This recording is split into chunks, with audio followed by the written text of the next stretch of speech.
The crowd inside the Grand Convocation Hall of the University of Lagos roared like thunder. Cameras flashed, drums rolled, proud parents rose to their feet as the announcer's voice echoed through the speakers. And the award for the best graduating student in the Department of Petroleum Engineering goes to Christopher Emmanuel. For a brief second, the world stood still. Then cheers erupted like a storm. Students screamed. Lecturers smiled. The young man in a convocation gown stood trembling, tears clouding his eyes.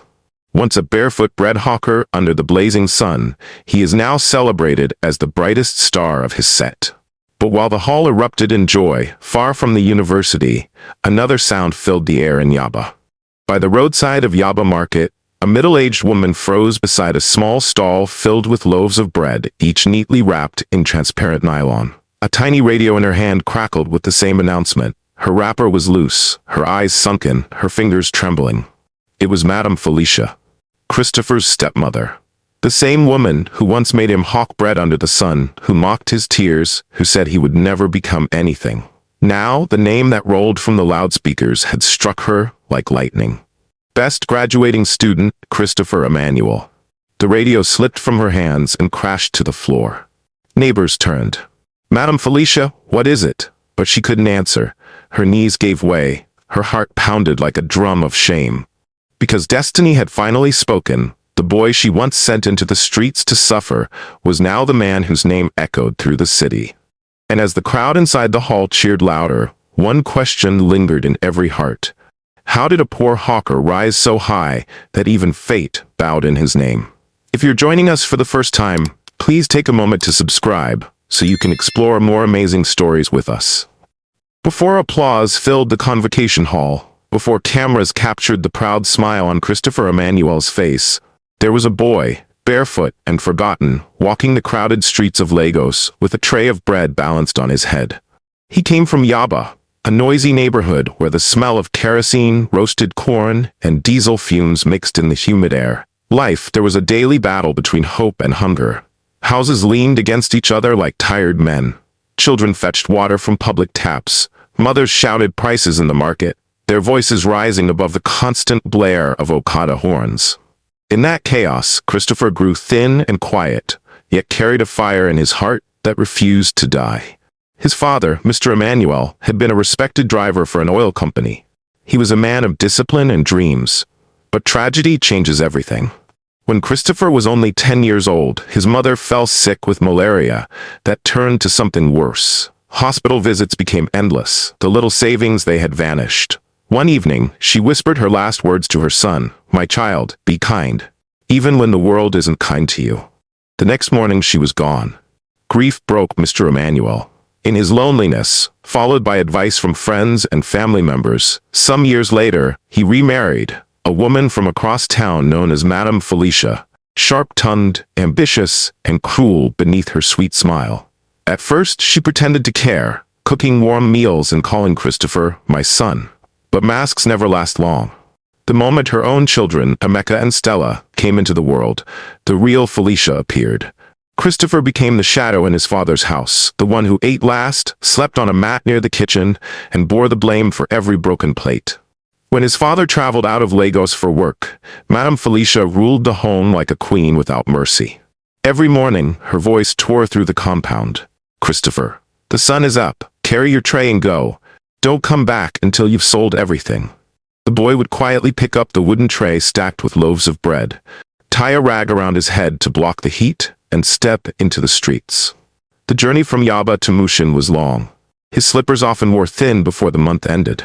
He would weave between traffic, shouting his chorus, "Bread, fresh hot bread," while cars hissed and horns blared around him. Some days were kind.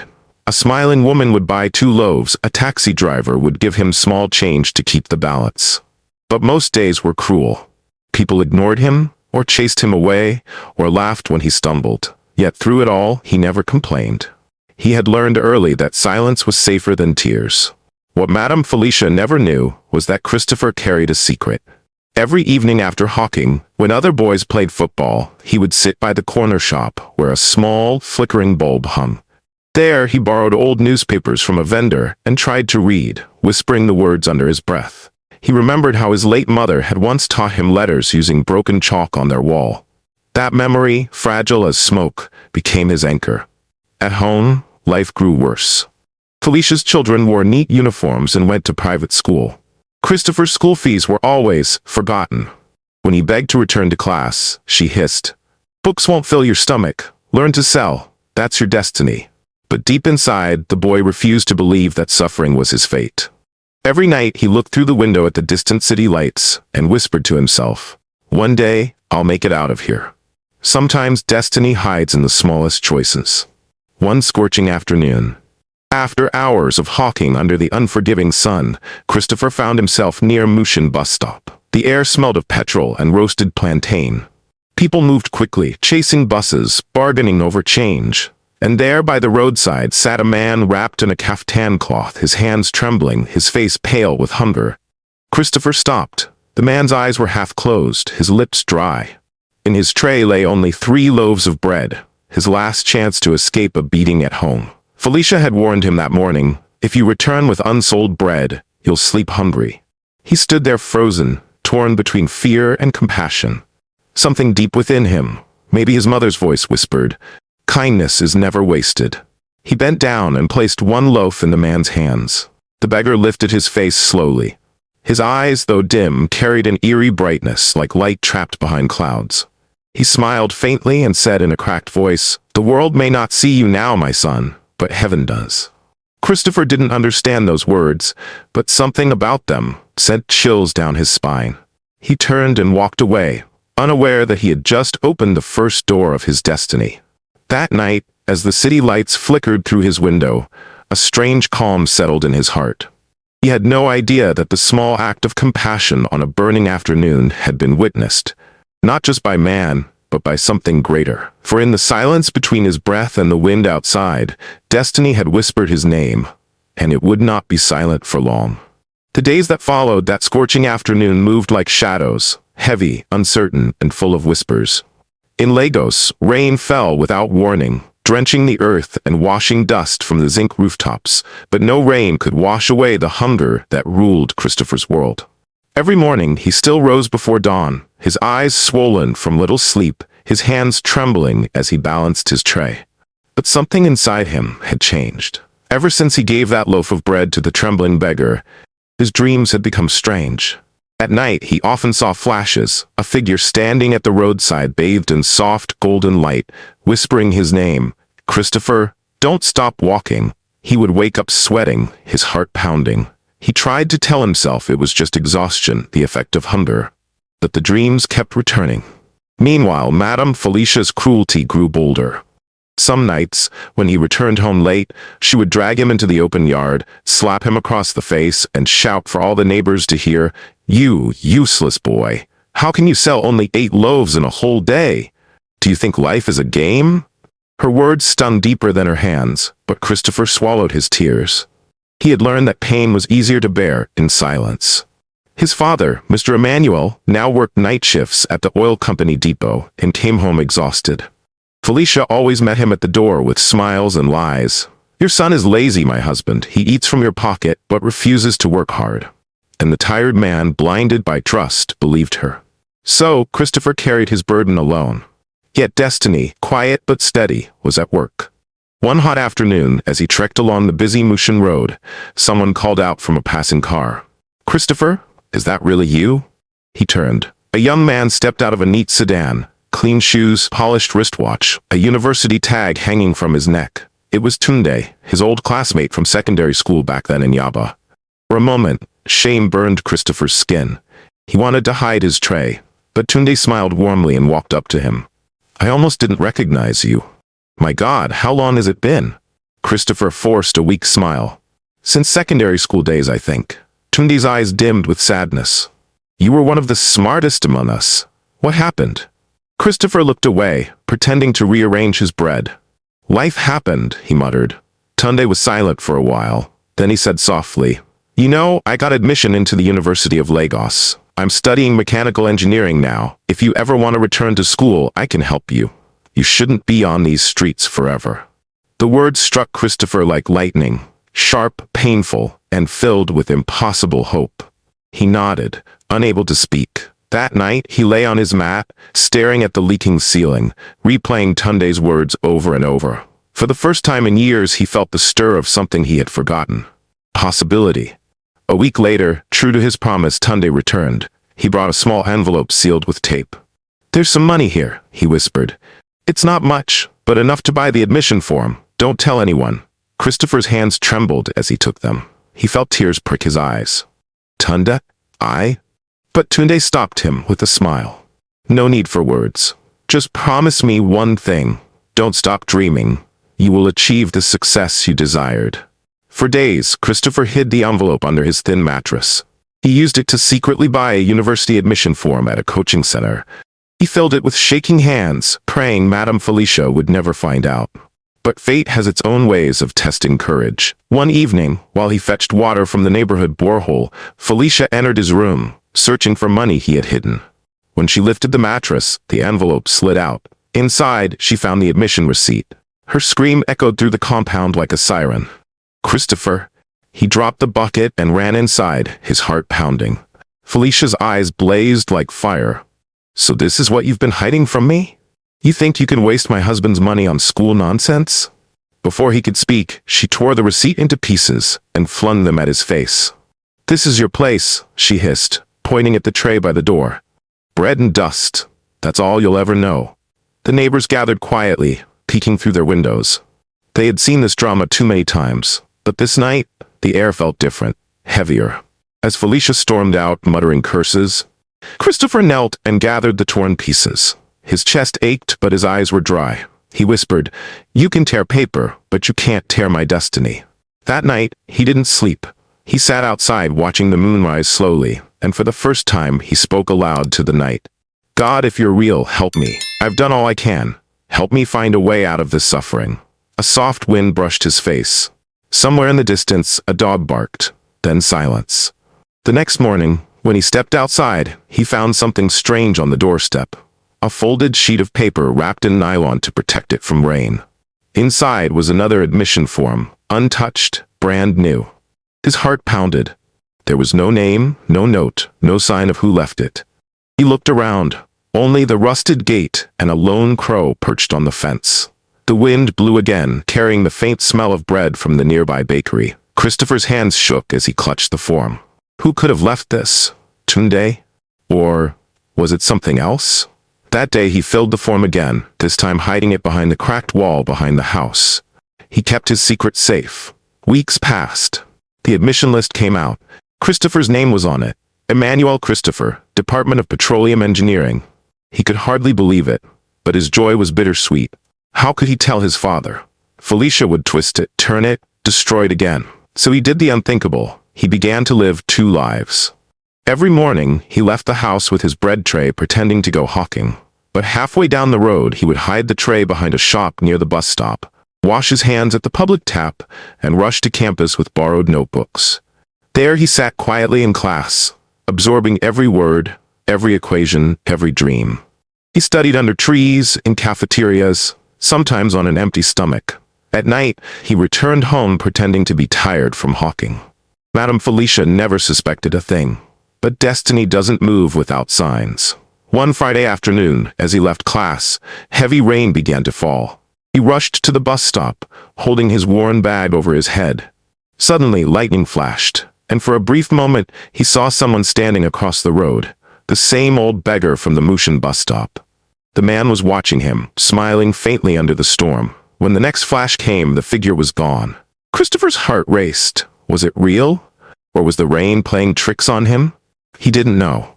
But that night, as he lay on his mat, he felt a strange peace. Months turned into semesters. Christopher worked harder than anyone else. His lecturers began to notice him, the quiet boy who always had the right answers. Soon, he became a top student known for brilliance and humility. Still, he told no one at home. But secrets have weight. One afternoon, his father returned early from work. As he sat outside, polishing his shoes, he saw his son walking down the street, not with bread, but with books. For a long time, Mr. Emmanuel said nothing. He just watched his son's confident stride, the determination in his eyes. Later that evening, he called him softly. "Christopher, where are you coming from?" Christopher froze. His hands shook. "From the market?" he whispered. His father's eyes narrowed. "Market boys don't carry textbooks." The truth spilled out like floodwater. Christopher told him everything. The beatings, the lies, the hidden money, the secret studies. Mr. Emanuel sat in silence, his face pale with shock and guilt. The weight of years crashed on his shoulders. That night, for the first time in many years, he turned to Felicia with fire in his voice. "You lied to me. You destroyed my son's childhood." The house trembled with shouting, but the wind outside carried away their voices. The next morning, everything changed. Mr. Emanuel took full control of his home again. He began to give Christopher his school money directly. He bought him new clothes, a proper bag, and whispered, "Forgive me, my son, I was blind, but I see now." Madame Felicia never recovered from that humiliation. Her envy turned to quiet bitterness. But destiny wasn't done with her yet, because while Christopher's light began to rise, her own house was falling apart. Her son, Emeka, who once boasted that he'd be a banker, was rusticated from university for exam malpractice. Her daughter, Stella, got pregnant barely a year after gaining admission. Neighbors began to whisper, "The same woman who mocked her husband's child now hides her face in shame." Each day, Felicia sat by her bread stall, listening to the radio, her thoughts heavy with regret. But fate was patient. It was saving the loudest echo for the final day, the day when her past would meet her face to face. And as the day of Christopher's convocation drew near, the same winds that once carried his cries of "bread, fresh hot bread," now carried a different whisper through the city. The whisper of destiny coming full circle. The sun rose bright and merciless over Lagos that morning, a day that would carve its name into memory. The campus of the University of Lagos shimmered with color. Cars lined the gates, students posed for pictures, proud parents adjusted their head ties, and drums beat faintly in the distance. It was convocation day. Inside the grand hall, air conditioners hummed, cameras flashed, and the scent of perfume mixed with fresh paper and sweat. Lecturers in academic gowns walked across the stage with dignity. Names were called, applause rolled, and parents clapped proudly. But as the list drew closer to the end, something unseen began to stir, as if the air itself was waiting. Back in Yaba Market, Madame Felicia arranged her loaves of bread. Her once fierce face had grown weary. Her eyes carried the exhaustion of years spent watching her own children stumble. Emeka, her son, is now a drunkard and avoids home. Stella rarely spoke, her baby tied to her back. The sound of laughter from other stalls no longer reached her heart. A neighbor switched on a small transistor radio to catch the convocation broadcast. The announcer's voice came through from the radio. "And now, the Department of Petroleum Engineering will announce this year's best graduating student." Felicia froze. Her hands trembled as she adjusted a loaf of bread on the tray. She didn't know why her chest tightened. Inside the hall, a hush swept across the audience. The rector adjusted his glasses, smiled, and said, "This year's award goes to a young man whose story reminds us that destiny bows to no circumstance. The best graduating student from the Department of Petroleum Engineering is..." Silence filled the air. "Mr. Christopher Emanuel." The hall erupted. Thunderous applause echoed against the ceiling. Cameras flashed. A tall young man rose from the crowd, his gown flowing like the wind itself. His face glowed with humility, his eyes filled with tears. Back in the market, Felicia's radio slipped from her hand. The name hit her like thunder. Christopher Emanuel. The people around her gasped as she swayed. Someone caught her before she fell. "Madame Felicia, what is it?" But she couldn't answer. Her breath came short, her vision blurred. The sound of her own heartbeat filled her ears like distant drums. In her mind, memories exploded. The boy she sent to hawk bread barefoot, the child she starved, the nights she mocked his tears, the slap she gave him for wasting food, the torn receipt fluttered to the ground. Every cruelty returned now, each one a knife twisting in her chest. She stumbled forward, clutching her chest, whispering, "No, no, it can't be him." But the radio repeated the name, louder this time. "Mr. Christopher Emanuel, best graduating student in the Department of Petroleum Engineering." The market women gathered around her, whispering, "Isn't that the boy she used to maltreat? She said he would never make it. See what God can do." Felicia fell to her knees. Her eyes were wide, unfocused, as if she was staring at something no one else could see. In her head, a voice echoed. A voice she hadn't heard in years, cold and calm. "You tore my future once, but destiny was watching. At that same moment in the hall, Christopher stood on stage. The golden plaque glittered in his hands. He lifted his eyes toward the bright ceiling lights that reminded him of the sun he used to walk under with a tray on his head. His lips trembled as he whispered, "Mama, this is for you." The crowd cheered louder. The rector shook his hand. Beside the podium, a tall, elderly man in a designer agbada smiled proudly, the guest sponsor of the scholarship fund. When the noise settled, he took the microphone and said, "My children, let me tell you a story." The crowd leaned in. "Years ago, I was a sick man, lost wandering the streets near Mushin Road. I had nothing but pain and dust. That afternoon, a poor boy stopped and gave me his last loaf of bread. No one else saw me, no one cared, but that boy saved me from hunger that day." A ripple of silence moved through the hall. The man turned and pointed to Christopher, tears glistening in his eyes. "That boy is standing here before you now. I may be wealthy today, but it is his kindness that restored my faith in humanity. I vowed that if I ever met him again, I would bless him the way heaven intended." The crowd gasped, murmurs rose. Some covered their mouths, others wiped tears. The old man continued, his voice deep and trembling. "And so today, I'm proud to announce that this same young man, Christopher Emmanuel, will receive full employment in my oil company as a manager, with accommodation, a car, and everything needed to begin his journey." The hall exploded. Students screamed, clapped, and cried. His father, Mr. Emmanuel, cried too. Even the professors stood up, moved by the revelation. Cameras flashed endlessly, and journalists pushed forward to capture the moment. But as joy filled the air, far away in the market, Felicia let out a cry that pierced the sky. People ran to her side, but she was on the ground, her hands gripping her wrapper, her mouth trembling with words that refused to form. "I mocked him. I mocked destiny," she whispered. The sky darkened suddenly, though it wasn't yet evening. Clouds gathered fast, swirling above the market. A strange wind swept through, scattering loaves of bread from her stall. The women screamed, holding their wrappers as the air grew heavy. A single loaf rolled to her feet, stopping beside her trembling hands. For a moment, she thought she saw a figure standing beyond the crowd. An old beggar, smiling faintly at her. Then lightning flashed, and he was gone. Her scream echoed through the street. Inside the convocation hall, the sound of thunder rumbled faintly in the distance, but no one noticed. Christopher's father, Mr. Emmanuel, stood with tears streaming down his face. He pulled his son into a tight embrace. "My son," he said, voice shaking, "you have wiped away our shame. You have redeemed this family." Cameras captured the image of father and son locked in that embrace. The same image that would appear in newspapers the next morning, captioned, "From bread hawker to oil company manager." But as flashbulbs popped, Christopher's eyes caught something at the edge of the crowd. A shadowy figure standing near the back door, watching silently. It was the beggar again. The same one from Mushin Road. He smiled, his dim eyes now glowing faintly, then turned and walked through the wall of light. The boy who once gave him bread stared in stunned silence, his heart racing. The applause faded into a distant hum. For a moment, it felt as though time had stopped, the air charged with unseen energy, like heaven itself acknowledging what had just happened. When he blinked, the figure was gone. And somewhere deep within, Christopher understood. Some blessings are not random. Some moments are written by hands we cannot see. Outside, rain began to fall, soft at first, then heavy, washing the dust of the city, the sins of the past, the shame of years. As the first drops hit the roof of the convocation hall, Christopher lifted his face toward the sky and whispered, "Mama, destiny kept its promise."